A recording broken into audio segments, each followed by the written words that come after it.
Hello and welcome to Doncaster, home of the world's oldest classic, the Ladbrokes St Leger. First run back in 1776, it has crowned many of the sport's great champions. And this year could play host to racing history, as the leader of the classic generation, Camelot, bids to become a legend and the first horse to win the Triple Crown since the mighty Nijinsky 42 years ago.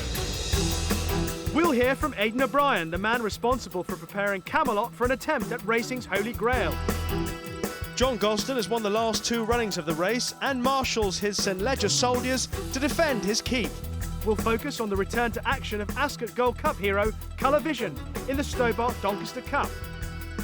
One trainer plans to use first-time headgear in the St Leger. Do you know your blinkers from your visor? We'll have the latest standings in this year's British Champion Series categories as we get closer to the climax and QIPCO British Champions Day.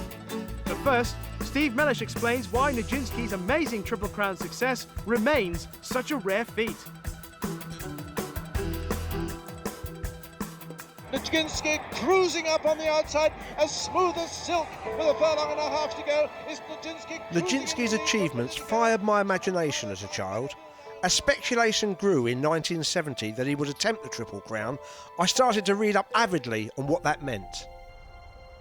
I became so intoxicated by the idea that on the eve of the St Leger, I could barely sleep. I vividly recall the day itself. Watching on the colour TV we'd not long had, shouting the house down as Lester Biggott, wearing those silks of green, red and yellow, moved into the lead. Nijinsky was trained at Ballydoyle in Ireland by the legendary Vincent O'Brien, and as a 3-year-old he was quite brilliant. After travelling smoothly, he was barely extended to beat the youthful miler Yellow God in the 2000 guineas. In the Derby, the victim was different, but the story was the same. Nijinsky picked off the highly regarded French raider Headgear with ease, showing his trademark turn of foot. Approaching the St Leger, Nijinsky was unbeaten after 10 races, but a bout of ringworm affected his preparation. Sheer ability got him through though, and he became the first horse since World War II to take the Triple Crown. On Saturday, Camelot bids to become the first horse since Nijinsky to win the Triple Crown. Remarkably, he's the first horse since Nijinsky to even try it. There are several reasons why we've had to wait 42 years for an attempt. First, the range of distances is so daunting. The Triple Crown asks the horse to win the 2000 guineas over a straight mile at Newmarket, the Derby over a mile and a half of undulating terrain at Epsom,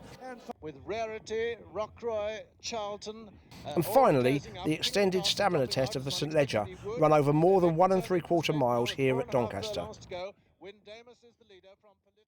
You might equate that to a young 400-metre runner, going on to dominate his peers over 800 and 1500 metres. Second, there's the time span. It requires a colt to be the best of his generation in May in the 2000 guineas, June in the Derby and mid-September in the Leger. Third, and most significantly, for commercial reasons, in recent years even attempting the Triple Crown is frowned upon. Since 1970, only 2 horses, Nashwan in 1989 and See the Stars in 2009, have made themselves eligible for an attempt at the Triple Crown by winning the 2000 guineas and the Derby, a hard enough feat in itself. The St Leger wasn't even on the radar for either horse. Speed has become the overwhelmingly dominant criterion for the modern breeder, seeking to create a commercially attractive stallion. So running their horse over no further than a mile and a half, or preferably even dropping down to 10 furlongs, is the way to go. Thankfully, this short-sighted fashion may now be changing, with the likes of 2001 Derby winner Galileo proving so good and versatile at stud. He was at his best over a mile and a half as a racehorse, and yet sired the mighty Frankel. Credit to Coolmore and his trainer, Aidan O'Brien. For once, a campaign has been mapped out for sporting reasons rather than mere commercial ones. Can Camelot turn ambition into reality? Like Nijinsky, he's unbeaten, but he hasn't achieved as much at this same stage of his career. He hasn't yet taken on his elders, for example, but he's only running half the races that Nijinsky had. We know he has the class. Wins in the 2000 Guineas and Derby tell you that. Now he has to prove he has the stamina. He has to run over 2.5 furlongs further than he's ever travelled before, something that's easily underestimated. If he manages it, he would have earned the right to be compared to Nijinsky, one of the best thoroughbreds of modern times and certainly the most versatile. If he does, he would have scored a significant victory for daring and tradition over commercialism and fashion.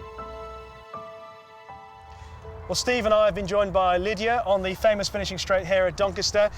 Lydia, obviously Steve is the only one who would remember Nijinsky, but it was a fascinating tale listening back to those days, Steve. On a serious note, the good thing about what we're about to see is something that I think, certainly I don't remember a chance of ever seeing a horse complete the Triple Crown, but here we are, 42 years after Nijinsky did it. It might actually happen again. Like you, I thought I would never see this. I mean, as Steve mentioned in his piece, it's difficult enough to win the 2,000 guineas in the Derby, but then to stretch out to win the St Leger as well. And I thought in these days where stamina is such a dirty word, that I would never, ever get to see this. And I'm so excited that I am, that the likes of Galileo, the likes of Monsieur has meant that stamina isn't so completely out of fashion, and it is valued. I think it's a marvellous thing, that a race that I love anyway, the St Leger. I think it's a fantastic race. Every year I look forward to it, probably most out of all the classics. The fact that it's got Stardust glittering from it because of Camelot's participation is amazing. I'm so excited. Do you think that with Coolmore taking the principle, setting the precedent of campaigning Camelot over a mile, 6.5 furlongs, it might get people thinking, well, it's not such a bad thing? I can't think of anything in racing I feel more strongly about. There's been a campaign to make the Leger over shorter, even the Derby over shorter. I can't think of more madness of opening it up for older horses. It's just rubbish. It's something we should be cherishing, something we should take as being a real virtue of British racing, that we have this. And how can stamina be a dirty word? I can't think of another sport where this happened. We've just sat through the Olympics. Were we all bored when Mo Farah won the 10,000 metres? Did we say, oh, let's just have Usain Bolt all the time? Great though he is, having different distances and different attributes that horses then take to stud is absolutely vital for the breed. And I'd have stamina and braveness and tenacity, something which winning up the long straight of the Leger requires, as right up there with the best attributes you can have from a horse. Well, the man who trains Camelot is Aidan O'Brien. He's yet to train a Triple Crown winner, but he has trained the winner of the St Leger 3 times. We can hear from him now.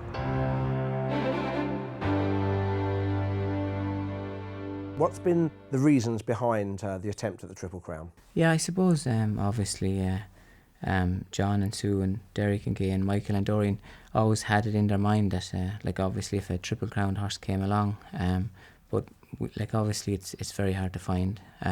We've had a lot of horses through here over the years, and they all usually fail at one stage. It's very hard to get a horse that wins a Guineas.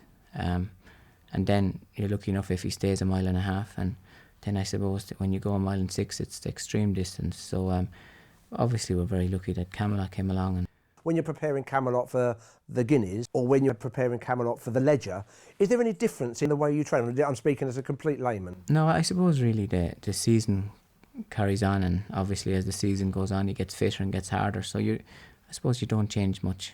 He's a very natural horse, really. Last time we saw him was in the Irish Derby. Would I be right in saying that the soft ground, and it was pretty soft that day, would not be as ideal? No, we were very worried about the Irish Derby, obviously.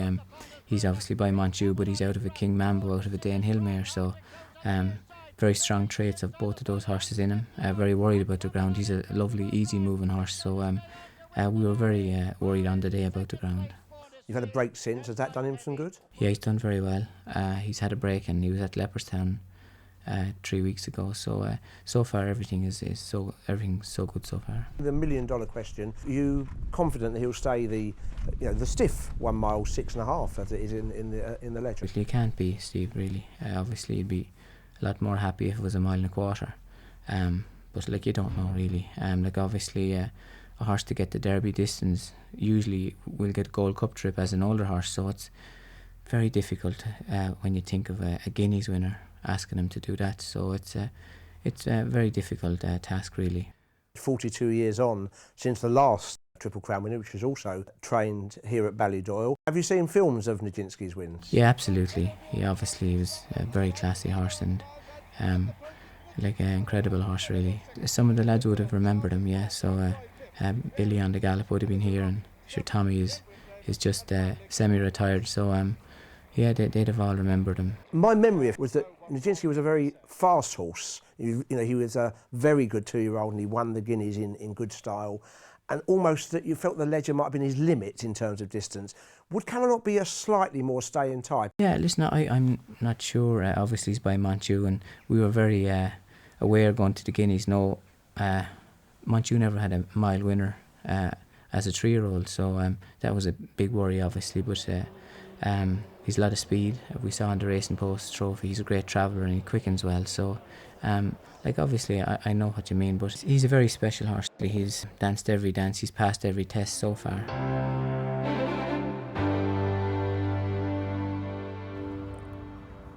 Well, let's talk about the facts and figures regarding Camelot. He's unbeaten in 5 starts. He's the best of his generation. But the question is, will he be as effective over the extra 2.5 furlongs here at Doncaster as he has been at the end of his races so far? If you look at Camelot's pedigree, I think there's a serious doubt on the dam side as to whether a 1 mile and 6, whether he'd be effective at a 1 mile and 6. However, if you look at the Derby and the way that he stayed so well, and particularly the Irish Derby, in which he travelled into the race like clearly the superior horse, and then found that the ground was just too heavy for him, and he got himself home through sheer grit and stamina. If you look at that, I think that gives you definite hope, more than hope, that he's going to be effective over 1 mile 6.5 furlongs. And Steve, there'll be people out there who'll be saying, well, his class is going to get him home, even though he may not be at his best over 1 mile 6.5 furlongs. That might be the case if there's nothing anywhere near as good as him, but it's not the case if there is something pretty good. I mean, the same happened in 1977. Ledge was a really class horse, came here with an unbeaten record, went on to win the Arc a few weeks later and then follow up the following year. He was a very good horse, a better horse probably than Dunfermline, who beat him. But at the trip, Dunfermline was the stronger stayer, and basically, over that extra 2.5 furlongs, she just had more stamina than he did. So it is easy just to say you're the best horse and say you're last home. It is considerably further than he's run before. Tactics against him. Is it possible that we might see someone trying to run very hard and trying to make it a really demanding test, where there are going to be some big distances between the horses at the end of that race? I think it's a certainty that John Gosden, for example, who's got a strong hand against him, will be of a mind to test the horse's stamina. One of the best trials traditionally for the St Ledger is the Great Voltigeur at York, and the winner of the race this year is Thought Worthy. He's trained by John Gosden. There was no pace in the Voltigeur. William dictated it from the front, and I know he went and took 3 lengths out of them on the bend, and then they couldn't quite get it back. On the other hand, I feel this horse would be better running at an even tempo over an extended trip. So I would have thought a nice even gallop, not a crazy gallop, a nice solid even gallop in the St Ledger would be what he wants on a big flat galloping track. I would be surprised if he doesn't stay, because his brother won the Voltigeur and the Ledger and stayed very well. So, you know, George Strawbridge likes to breed a proper middle distance staying horse, which makes him very rare amongst American breeders. But he likes the profile of our racing here with the classics over 1.5 miles, and then this one over 1 mile 6.5. He very much likes that, rather than everything being around one turn in America. Now, the last horse to win the Great Voltigeur and go on to win the St Ledger was Lucano, the full brother of Thought Worthy. Can Thought Worthy do the same, Steve? He gives you the impression all the time that 1.5 miles is his minimum. He tries very hard, he's very genuine, very game. He'll certainly go on good ground. And as I say, I think he'll relish every inch of the trip. My nagging doubt about Thought Worthy is whether he's quite good enough. The one thing that is in his favour is the track. I think that's going to suit him. One thing that will bring Camelot and him closer together is that Thought Worthy didn't really handle Epsom like he didn't really handle Newmarket earlier on in the season. And so a flatter track, which he got at York, will see him to good advantage. Michelangelo will be wearing the same silks as last year's St Ledger winner Mars Marvel. And like that horse, he's trained by John Gosden. He's a horse who's taken a little time to come to himself. To me, he's still developing and strengthening, particularly behind the saddle. And I'm very happy with his racing this year. We had difficulty finding a maiden which wasn't heavy ground in the spring, so he wound up running in a listed. Then he won a listed small field at Goodwood. And I was very happy with his win here over 1.25 miles in the sales race. He then went to Goodwood again and got a little bit imbalanced when the tempo was up. He stayed on well. like Arctic Cosmos, who won a Ledger, who was third in the Gordon. He goes on a similar sort of profile. So I think stamina is not the issue for him. Probably whether he has enough strength at this stage in his development would probably be more of an issue. It's something I'd see him coming into his prime at 4. When Arctic Cosmos run, you put Headgear on the first night. Any chance of your horses being tried with Headgear? Or I think Michelangelo would be a strong possibility for the same reason. He's a very genuine horse, but he's quite dreamy. Lacks focus. I popped them on yesterday. William was happy with them on, just to give him focus. I think the track will suit.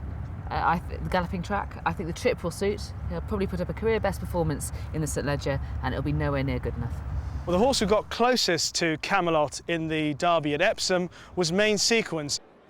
He's a good horse. He was second in the Derby, unlucky in France, close second, and some people thought unfortunate in the Voltigeur. I'm not 100% sure I agree with that, but either way, he's a good horse.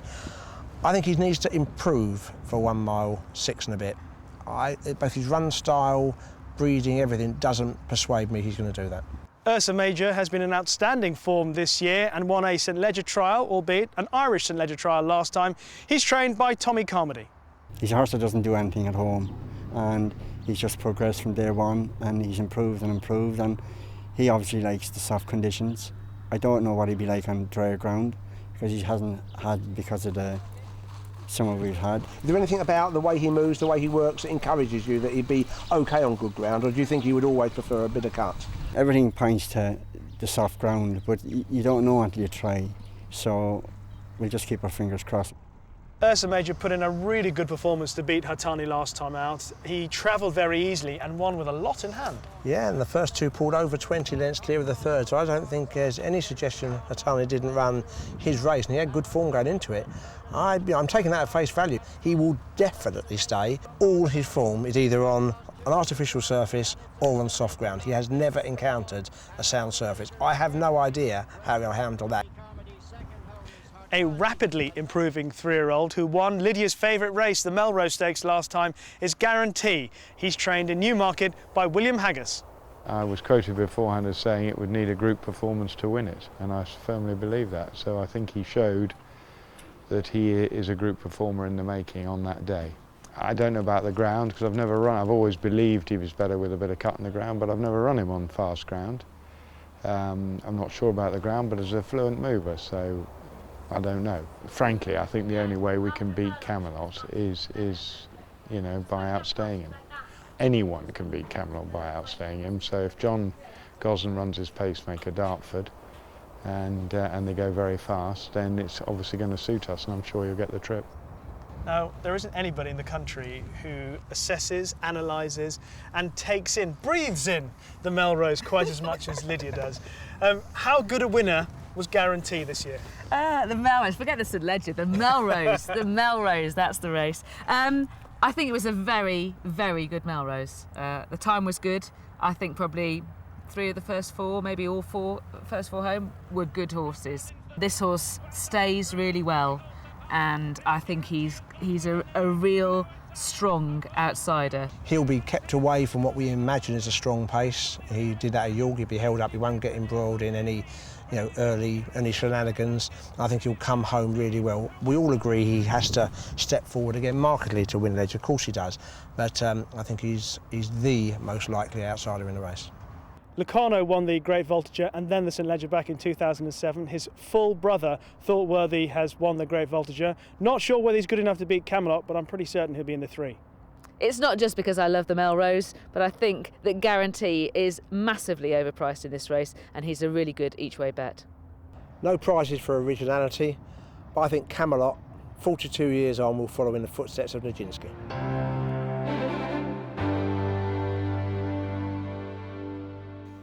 Do you know your blinkers from your cheek pieces? Headgear can make a big difference to a horse's performance. Professor William Haggas explains. This is the sheepskin noseband. This filly goes out in it every day. It's sort of fake sheepskin, fluffy noseband. The idea is that we put them on when the head carriage is too high, and it just helps them focus and look down at the noseband. Useful but harmless. Model number 2 are the sheepskin cheek pieces. These are velcroed on like such, very easy, And these are a nicer version of blinkers, really.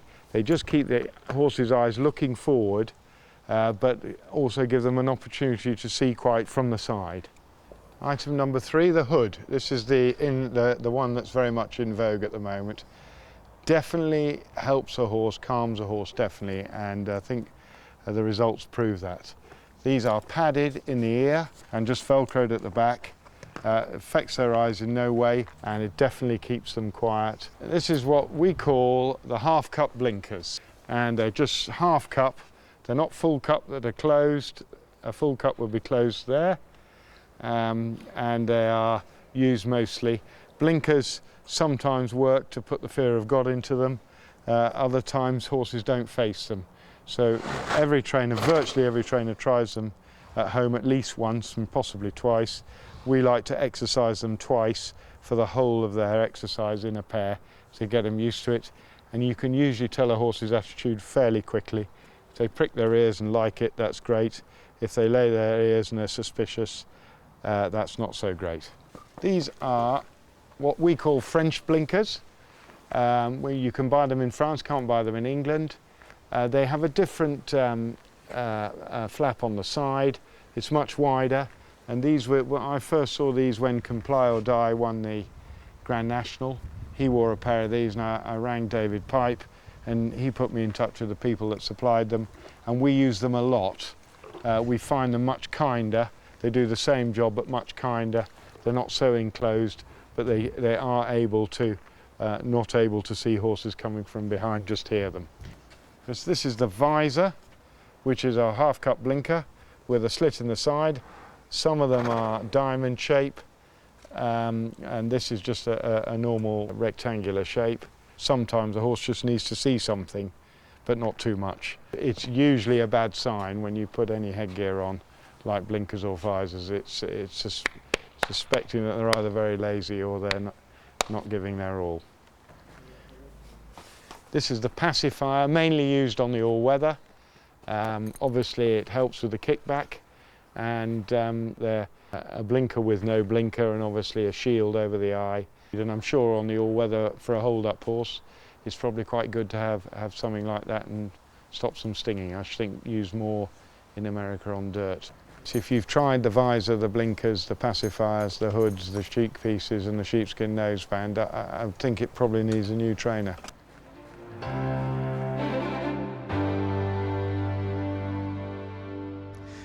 Looking forward to seeing Colour Vision back in action. Brilliant in the Ascot Gold Cup. Not suited by Goodwood would be a fair assessment of his performance? Yeah, I think he didn't handle the track at Goodwood, and yet still, strictly, he came out as the best horse in the race. He still sets the standard in this division, but the downside for him, of course, is that the Doncaster Cup is a Group 2 again, so again he's got to wield a Group 1 penalty. The track is clearly going to suit him better. I think he's a thorough stayer. I think he's going to be hard to beat. Well, I must confess that I was deflated by the performance of Sadler's Rock in the Lonsdale Cup. I'd held him in such high regard that even given the fact that there may have been excuses for how fast he went earlier on in the race, the way he folded, I thought was pretty disappointing, Steve. You're a fickle, fickle man, Rish. I knew that all Yes, along. I am. You are. I think you, given the reasons, I'm not going to lose the faith. I think it was here last year in this race where he established himself as the promising stayer he did. I think he won the Goodwood Cup despite things not working ideally for him. And I don't think he wants to be in front a long time out. Now, is that the only excuse for last time? I thought he was ridden far too hard. I think the times, the sectionals tell you that they went very, very hard from before the straight. The best way to get a stayer beat is to go too quick, and having gone slow, they then went much too quickly, and I think it was a race which is very easy to forget. Well, a horse who certainly disappointed towards the end of last year and the beginning of this year is Time's Up, but he's back to form, judging by that performance in the Lonsdale Cup. I think you can argue that two ways. I was a big Time's Up fan at the end of last season. I thought he would develop into a top-class stayer over 2 miles and further. I still think that 2 mile, 2 furlongs will bring out positive things in him. He's a half-brother to Give Notice who stayed 2.5 miles, so I think that's a positive. He won an odd Lonsdale Cup where they crawled and then sprinted, but he travelled through the race really nicely and he didn't hang in the way that he did do in the Henry II Stakes. And you can argue the yard's in better form. John Dunlop has had a difficult season, but things are much, much better as of August. I'm in two minds about him. I can see him running really well. I can also see the Lonsdale Cup literal form being not worth a button. Well, a horse who's been competing at the highest level in staying races for a number of years now is Ascot, Steve, and every time he turns up, he tends to give his running. Yeah, I don't think he quite did last time. I know Connections feel that it was sort of the rain and the tacky ground. I must be, I don't really buy into that. The time was still pretty good. I think the ground was still, lively enough when he ran in the Lonsdale. But again, I think he's a stayer. I think he was compromised by a really muddling race. He stayed on to get the end. Extra 2 furlongs here, definitely a big plus. If he did get a proper test, that would really suit him. Again, he'll be a big price on the day, and on his best form, he's got a good chance of being in the frame. Masked Marvel returns to the scene of his best performance so far. Last year's St Ledger that he won in fantastic style. He's trained in Newmarket by John Gosden. He'd worked well coming up to the King George, but he's slightly disappointed there. Frankie wasn't hard on him, he eased him. And then you would have to say that Geoffrey Freer was somewhat of a frustration. So look, we're stepping him up in trip. When he won the Ledger, he broke the track record into a headwind, and William Buick had a little trouble pulling him up. He was around Rose Hill before he got him pulled up. So from that point of view, the trip's no problem. Well, last time in the Geoffrey Freer, I thought he chased far too strong a pace. Pluses are that he returns to Doncaster, seen of his finest hour, and he's likely to have a soundish surface, which is definitely what he wants. You can make excuses for a couple of his runs this year, but I'm just forming the overall view that he's not quite trained on into the 4-year-old. I hoped and imagined he would. Colour Vision has had an impressive season so far, and despite having to carry a penalty, I think he's going to be good enough to win the Doncaster Cup. I'm going to stubbornly stick with Colour Vision. I think the Goodwood Cup told you that he's near enough good enough to be able to win a Group 2 despite carrying a Group 1 penalty, and he's just more straightforward than most of his rivals. Stadler's Rock wins the Doncaster Cup. Forget his last run, everything went against him that day. Remember what he did here last year. This year's QIPCO British Champions Series is getting closer and closer to an exciting climax. We've already had confirmation that the world's greatest horse, Frankel, will run in the QIPCO Champion Stakes. Now though, here are the latest standings in each of the categories. Young Irish riding sensation Joseph O'Brien sits astride the jockeys' rankings in the QIPCO British Champion Series, chiefly thanks to wins from Camelot, St Nicholas Abbey and So You Think. But it could be a close-run thing come Champions Day because he, William Buick and Tom Queally have key rides. With 20 points for a win, 10 for second and 5 for third, there are 175 points at stake in the 5 races on the 20th of October. In the trainers' table, the standings mirror those of their respective jockeys, but Joseph's father, Aidan O'Brien, surely has an unassailable lead. Colour Vision's success in the Ascot Gold Cup currently ensures him top billing in the long distance category, based on the official handicappers' ratings for the first 3 home in each series race. He and the marathon regulars are poised for another thrilling showdown on Champions Day, but might Camelot's history-seeking detour into this division have already set the bar too high in the St Ledger? Little Bridge, the Hong Kong-based Royal Ascot winner, is still king of speed. Fresh from his Betfred Sprint Cup success, Society Rock could threaten his lead in the QIPCO British Champions Sprint Stakes. We're still desperately seeking a dominant female. Homecoming Queen is now retired but still sets the standard, even if her 1,000 guineas form has taken some knocks. Can Princess Highway replicate her Ribblesdale triumph? Or perhaps Dancing Rain, winner of last year's QIPCO British Champion Fillies and Mares Stakes, might make a glorious return. Frankel humbles all opposition in the mile division, but in the absence of his nemesis, X-Celebration has his opportunity to win the British Champion Series race he so richly deserves in the Queen Elizabeth II Stakes. In just the second year of the QIPCO British Champion Series, one horse is set to span 2 divisions with equal dominance. You might have heard of him. In the Champion Stakes, Frankel faces his greatest test yet, last year's winner Sidus des Aigles. Be there for the final showdown.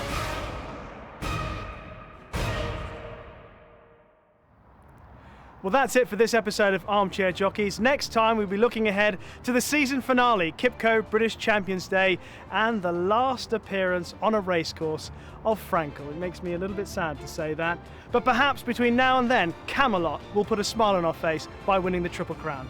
From Steve, Lydia and myself, bye-bye. Bye.